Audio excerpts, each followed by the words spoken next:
welcome back to my channel. Today's video is a much requested video. I've had a lot of requests and messages from people on various social media platforms who asked me the processes I used to apply to my school now and then travel to the US to study. A caveat here, this video is about my experiences. It may be different from others, or it may not be an expert's opinion, so that's a disclaimer before we start. If you are new here, welcome to my channel. To my old subscribers, welcome back.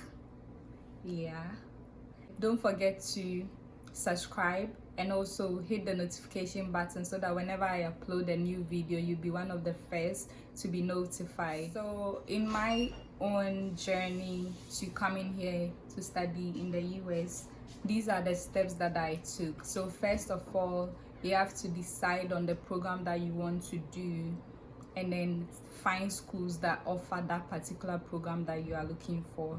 So for me, I knew that I wanted to continue the communication that I did in Ghana. My search terms were Masters in Communication in the USA or Graduate Program in Communication in the USA, so that I fine-tuned my searches to schools in the USA. If yours is to travel to a school in the UK, Europe, Australia, do same in your search button so that it limits the schools to the particular geographic location that you want to go to. While searching for your school, do find out the admission requirements. It varies for many schools. For some schools, they require GRE, others require GMAT, others require TOEFL, or any other documents that you need to attach. So you need to find out those specific documents that your school requires. For my school, they don't require GRE for the graduate program in communication, but for other programs in the school, they do require. So do find out about the specific requirements. For many graduate programs, they also require a statement of purpose, which is basically a document about yourself, your personal development, your educational development, your career goals, why you are picking their school and their program, and why you think that when you are offered admission in their school, it would help advance your career goals. After deciding on the schools to apply, you now have to find out if there are funding opportunities for you. For me, I knew that if I wasn't given any kind of funding, I wouldn't be able to come. So while searching for the schools, I was also simultaneously searching if those schools offered funding. The funding opportunities in the USA are varied. Some are graduate teaching assistantships where you have to teach or serve your department in a certain capacity and your tuition is waived and you get a monthly stipend. For some, it's a research assistantship where you assist some other professors in their research. There are also student jobs available for people who don't get graduate assistance. One thing to note is that for some schools, applying for admission is tied to funding. So once you apply, you would also be considered for funding. But for some other schools, it's not the same. So you have to find out if you have to apply separately for funding or it's in one application. If it's separately, you may want to apply for the funding too while you are applying for the school, so that they all come together and then you don't have admission and you are now looking for funding. Deadlines, application deadlines are mostly from July, September to February. So you have like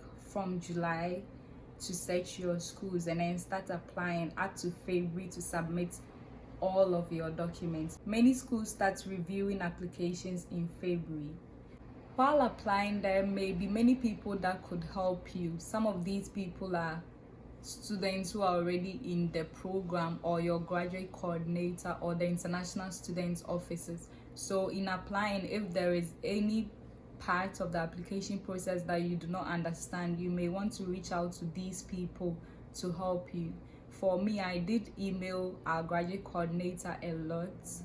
I also did email a few Ghanaians that I knew were here. So do reach out to somebody if you are somewhere in the middle of the application process and you do not know. For example, the US system uses zip code, but then in Ghana we use the postal system. So if you see zip code somewhere and then you do not understand, you may want to find out or ask somebody. From February, March, you start receiving your admission decision. If you get your admission decision and it's a positive one, yay, you've gained admission in your school of choice, your program of choice.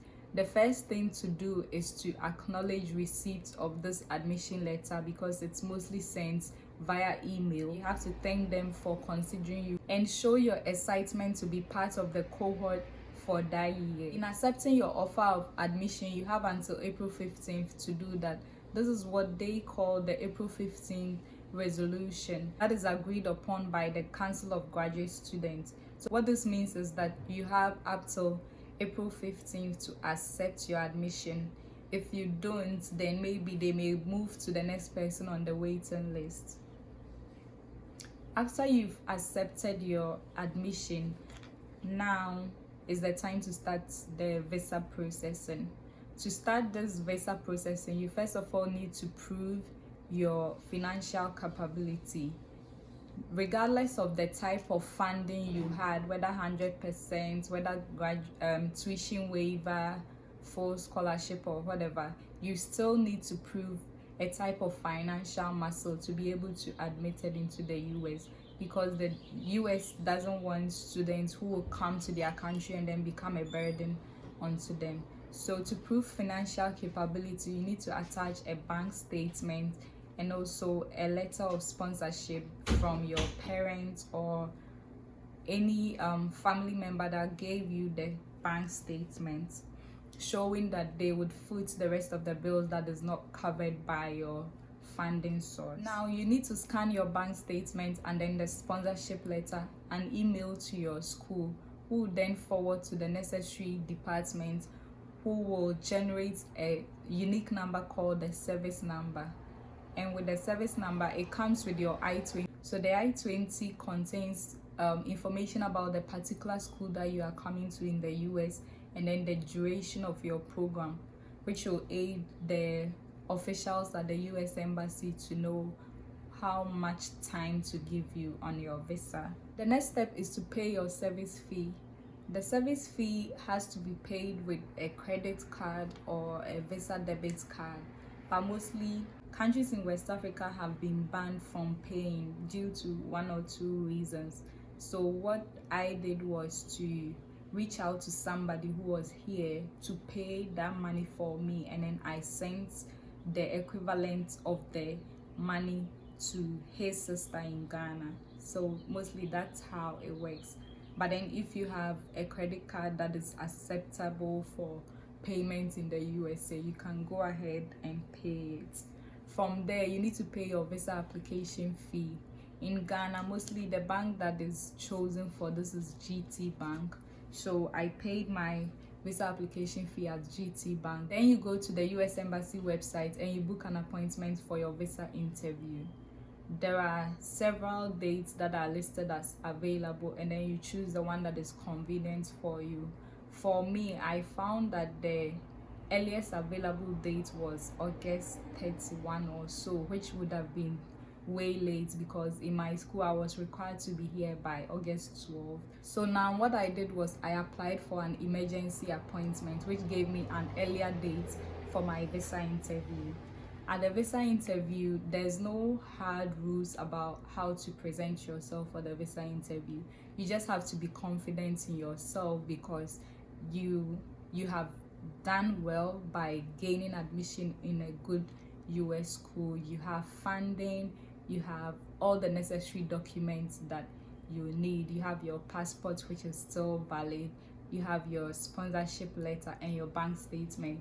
So you have to believe in yourself, be confident, tell them why you are going to the USA, and voila. When your visa is granted, they would ask you to pick it up in a couple of days at the DHL office. When you pick it up, the rest is all on you to make travel plans to finally come to your school. In buying your tickets, you can use ticketing agencies or you can buy from the airlines directly. You get your plane tickets, then you prepare your travel bags, tags, and then clothes. In choosing the clothes to bring, mostly the US classroom is a little lax than Ghanaian and African classrooms. So even times when I dress down, I find I'm still a little bit overdressed than the whites in my class. The last step is to pick your bags and then travel. For me, I would add one extra tip. The last step I'll leave you is to make use of resources that are available to you. One of these resources is the Education USA Accra Center at the US Embassy. So these people are virtually US government agents helping people who want to study in the USA. They do organize seminars, they do organize programs. I learned of them when they organized an accepted student seminar. So they had this seminar where they called all students who had been accepted into USAs to attend to know the next step. So I did attend this, and I met a few friends who are part of my support system now. They also organized a pre-departure orientation, and they taught us about cultural shock, the things that are different from Ghana classroom experience and the US classroom experience. It was more like a preparatory ground for coming here. So do make use of such resources if it's available to you. They have their office at the US Embassy in Accra and an office in Kumasi, I think. I don't know how often that one is open. Thank you for watching my video. If you have a comment, a question, or a concern that I did not address in this video, leave a comment in the section down below. If you have similar experiences to mine or different from mine, also do comment on this video. Don't forget to subscribe to this channel if you haven't subscribed already. Thank you very much for watching. Bye.